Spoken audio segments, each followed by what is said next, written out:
Cameroun Endorsement, bonjour. Bonjour Moudachiro Akapo. On part au Soudan pour parler du sélectionneur qui signe pour 1 an.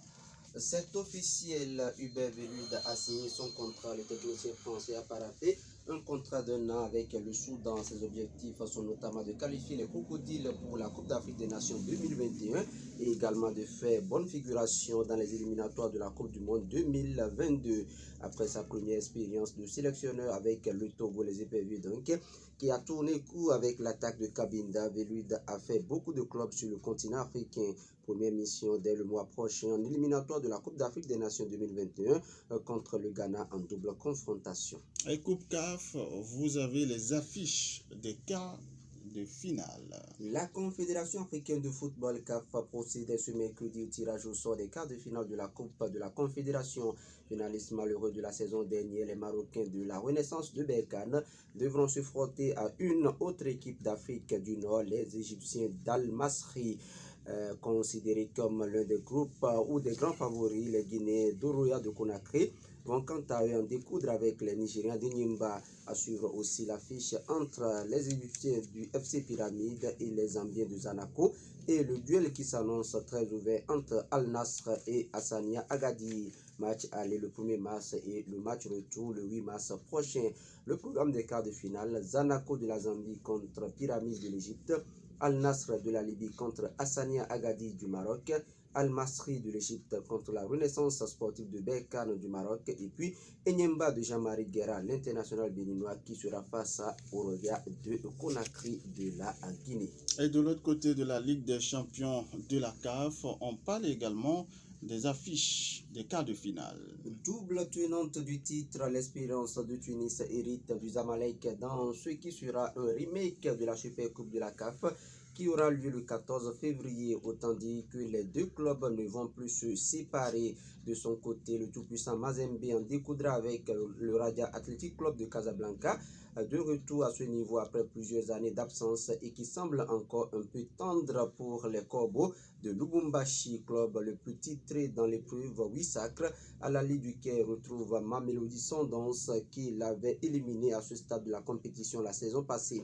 Enfin, le Wydad Casablanca, finaliste malheureux de la saison dernière, tentera de tenir son rang face à l'Étoile du Sahel dans un show derby maghrébin. Match aller les 28-29 février et match retour les 6 et 7 mars prochains. Le programme des quarts de finale concernant la Ligue des champions: à la Ligue d'Égypte, Mamelodi Sundowns de l'Afrique du Sud, Raja Casablanca du Maroc, tout-puissant Mazembe de la République démocratique du Congo, Zamalek de l'Égypte, Espérance de Tunis de la Tunisie, Wydad Casablanca du Maroc, Étoile sportive du Sahel de la Tunisie. Voilà les affiches Moudachia Kapo concernant la Ligue des champions africaine. Et en ce qui concerne la CAN, oui, CAN Football, vous nous parlez du Maroc et de l'Égypte également qui sont en finale. Les demi-finales de la Coupe d'Afrique des Nations de futsal étaient au programme ce mercredi à l'Ayoun à domicile. Le tenant du titre marocain n'a pas tremblé en écartant l'Angola 4-0 sur des buts de Mohamed Ashraf Saoud, auteur d'un doublé, et de Mohamed Jouad et de Soufiane El Masra. En finale, les Lions de l'Atlas affronteront l'Égypte qui a disposé de la Libye 5-2 dans un derby de l'Afrique du Nord. Au-delà de la qualification pour la grande finale qui aura lieu le vendredi demain donc, et qui sera un remake de la précédente édition 3-2 donc pour le Maroc, c'était l'année dernière. Les deux sélections ont surtout validé leur billet pour la Coupe du Monde de la discipline qui se tiendra en Lituanie du 12 septembre au 4 octobre 2020. Le dernier ticket pour le mondial se jouera entre l'Angola et la Libye lors du match pour la 3e place également au programme ce vendredi. Moudachiro Akapo, il s'agit donc de la Coupe d'Afrique des Nations de futsal. Futsal et non football. Et non football, futsal. C'est quoi la différence?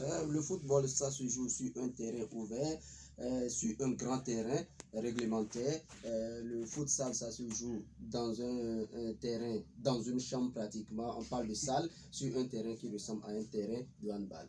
D'accord. Et puis pour finir, on parle de la Ligue 1 en France. Les résultats des rencontres de ce jeudi comptant pour la 23e journée. Avec cette victoire de l'Olympique de Marseille, 2-0 à Geoffroy Guichard, la pelouse de Saint-Etienne, grâce à des réalisations de Dimitri Payet et de Radonich. Toulouse a été battu 1-0 par Strasbourg, 1 but partout entre Reims et Nice. Nîmes s'impose 2-0 face à Dijon. Lyon Amiens 0 but partout. Brest Bordeaux 1 but partout. Montpellier et Metz se sont pas su un score d'1 but partout. Au classement, on retrouve le Paris Saint-Germain en tête avec 58 points, suivi de Marseille 2e 46 points, Rennes est 3e avec 40 points, Lille est 4e avec 37 points. Au bas du tableau, on retrouve 19e Amiens 20 points et puis 20e et bon dernier Toulouse de Max Alain Gradel l'Ivoirien avec 13 points. Voilà, c'était les sports. Présentation Cameroun Anda Ousmane. La page sport à retrouver sur notre chaîne YouTube en tapant simplement Fraternité FM TV. On marque une pause et juste après le coup de fil et puis l'invité du jour.